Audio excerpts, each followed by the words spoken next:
Hey there, it's Karen, and I'm coming to you nice, super and early today. Got a massive day planned with the nephew, so wanted to come and bring some value to you today before the day gets away from us. And look, this is the third part of my three-part series on mindless eating. So I hope you've got value so far. Today, I want to talk to you about 6 tips to help you have a healthier diet. Now, for the most part, I think most of us actually know what to do. We know what foods we should be eating. So, you start to wonder, well, why does it become so difficult? Because if we all know what we're meant to be doing, why aren't we doing it? Why isn't everybody healthy and active?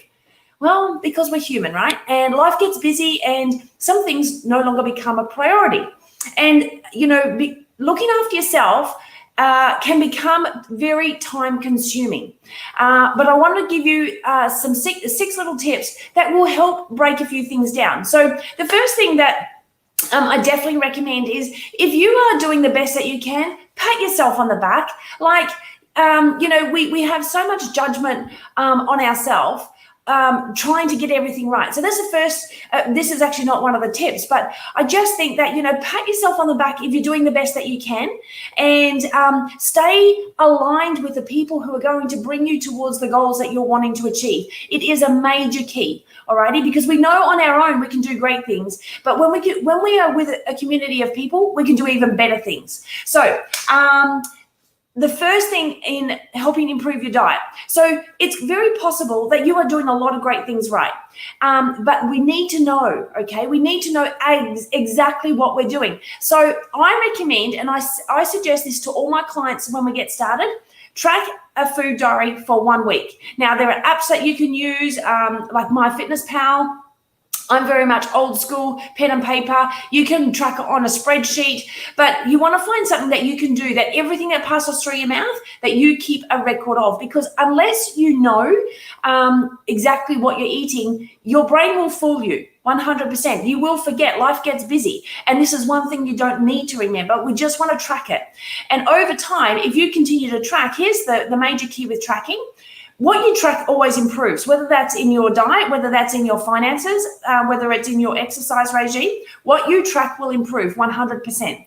So the first thing is, be objective when you look at it. Don't become too judgmental. Look over it. And then what we want to do is we want to then have a look at, well, what are some of the foods that maybe have a higher calorie content than some other foods that we can swap out. So that's the first thing you want to have a look at, okay? So objectively have a look through your, what you've written down, and what are some of those foods that you can swap out. So, I've got a list here. So, because you want to see, some foods are higher in calories. They might be healthy, they're higher in calories, but when we look at the nutritional content, maybe it's not giving you the bang for your buck. And that's what we really want to look at, right? So low calorie, nutrient dense. And look, I get that that's really sometimes going to be a bit like, So one really quick and easy thing, which is pretty much, it was a staple when I was growing up, is fruit juice. If you drink fruit juice, get rid of it. Like if you were to drink a glass of, let's say, orange juice, it's probably got about anywhere 10 to 17 oranges in there. You would never eat that many in one day.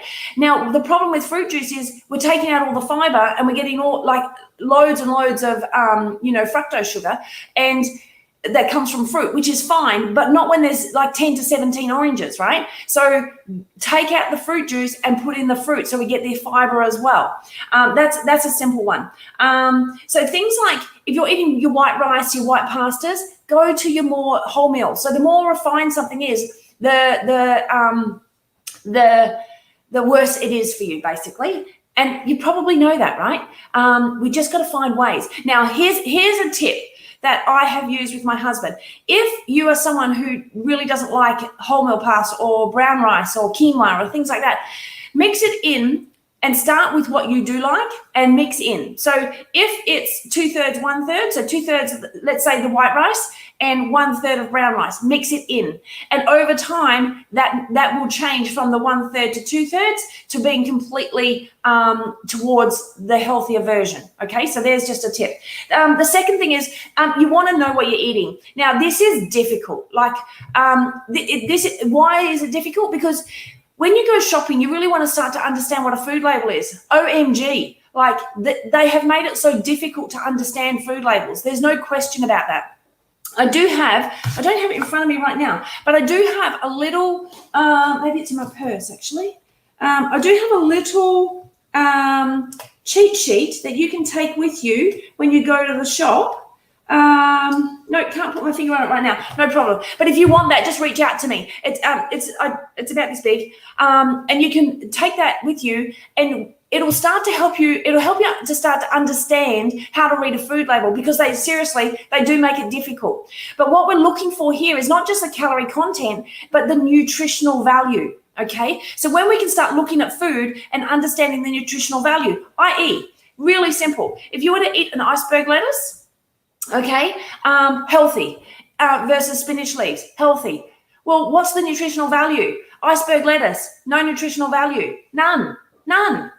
If we swap it for spinach, we get so much. It's a superfood. So just that one little switch makes a massive difference, like huge. So it's just understanding little things like that we can help you with to start making some of those smarter choices. The next thing, keep it simple. Like, so many people want to have these gourmet meals, but they're time poor. So then they either go and buy a frozen pack or something like that. Now, I don't want to knock those, because if you're super busy, it is a way to keep on track.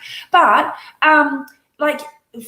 for an everyday family, that's not cost effective, and it's not something that's long term. So you want to keep it simple. So if you're vegetarian, you're having some tofu. And look, there's some really simple vegetarian meals for sure, and it doesn't need to be difficult. If you're not vegetarian, maybe it's meat and salads or meat and vegetables, whatever it might be. So start to think of how you can make things simple. And actually, it doesn't need to cost you a bomb to eat healthy, if you plan smart, which is actually one of my other tips. You need to plan ahead. If you go shopping, never go shopping on an empty stomach.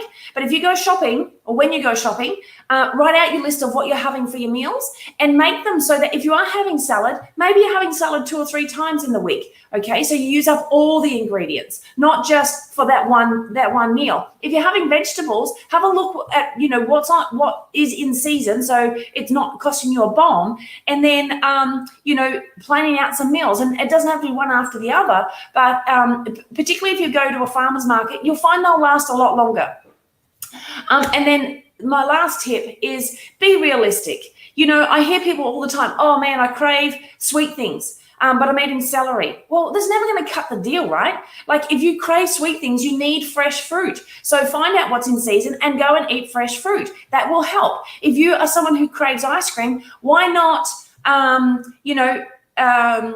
think of maybe some Greek yogurt, or start thinking of things that are actually going to help you, that substitute in a way that your brain will actually make sense of it. Because if you want ice cream and you're eating celery sticks, oh my gosh, you're setting yourself up to fail, people. Like, don't do that. Okay. So, so they're my 6 tips. Quickly, let me recap. Cut back on the highest calorie foods. Know what you're eating.